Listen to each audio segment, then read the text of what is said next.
I'm Emily, and I'm here to talk to you about compost. Think about all the meals you ate in the last month. How often did you eat all of the food without wasting any of it?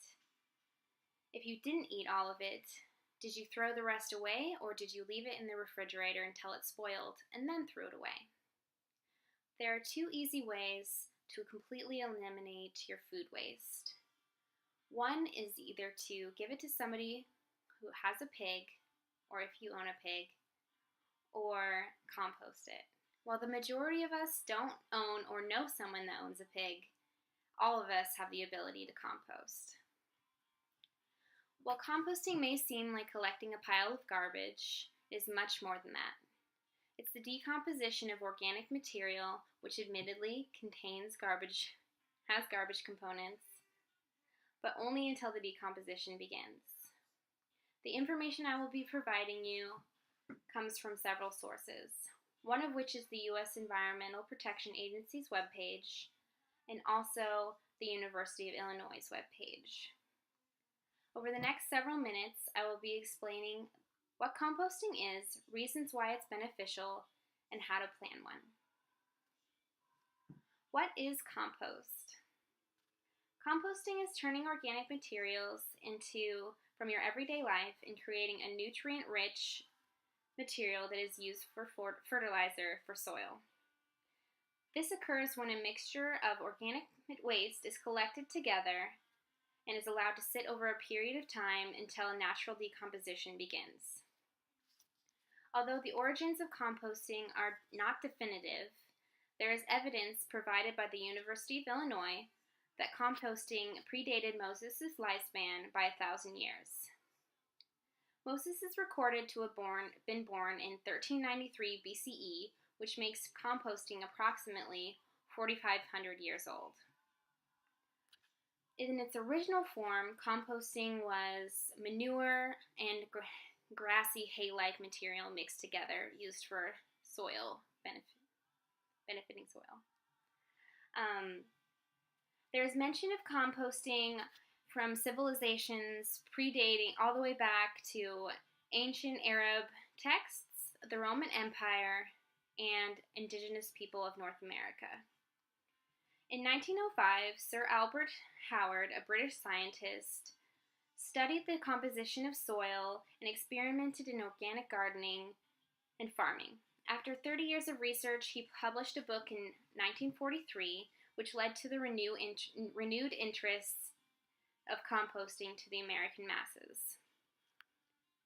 According to the U.S. Environmental Protection Agency, about 20 to 30% of your garbage is food waste.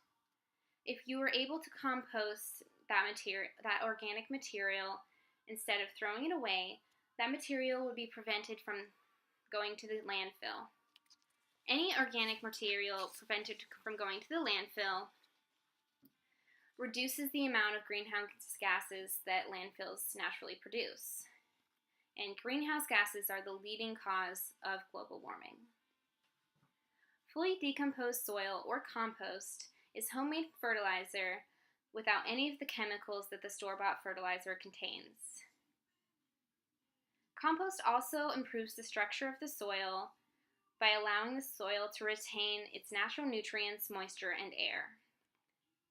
This occurs because compost is not as compactable as soil alone and allows more space for the plants to grow and absorb nutrients. One of the first decisions to make when planning your compost is to plan whether you're going to have an outdoor or indoor pile. Typically, outdoor piles are stored in a dry, shaded area of your yard. You can create a structure around your compost, like a small enclosed area or a fence, to help keep the pile contained, a completely closed bin with drainage ports, or simply leave it in a loose pile. Indoor composts are usually much smaller and are typically in a small bin specifically meant for composting because of the limited space that indoor environments allow. If properly maintained, indoor composts are odorless.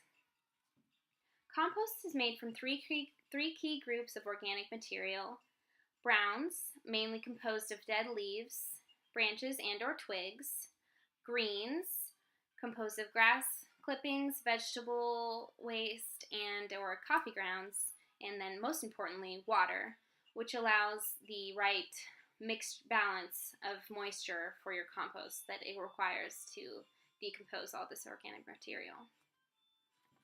Although the majority of organic waste can be added to your compost, not all food waste is compostable.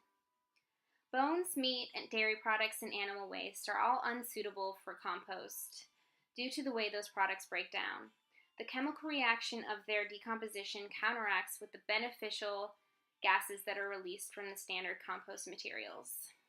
Also, those materials give off odors that can attract unwarranted attention from wild animals. After about 3 to 5 weeks, the decomposition process is complete and the pile will have turned into humus, which is the ideal natural fertilizer that compost creates.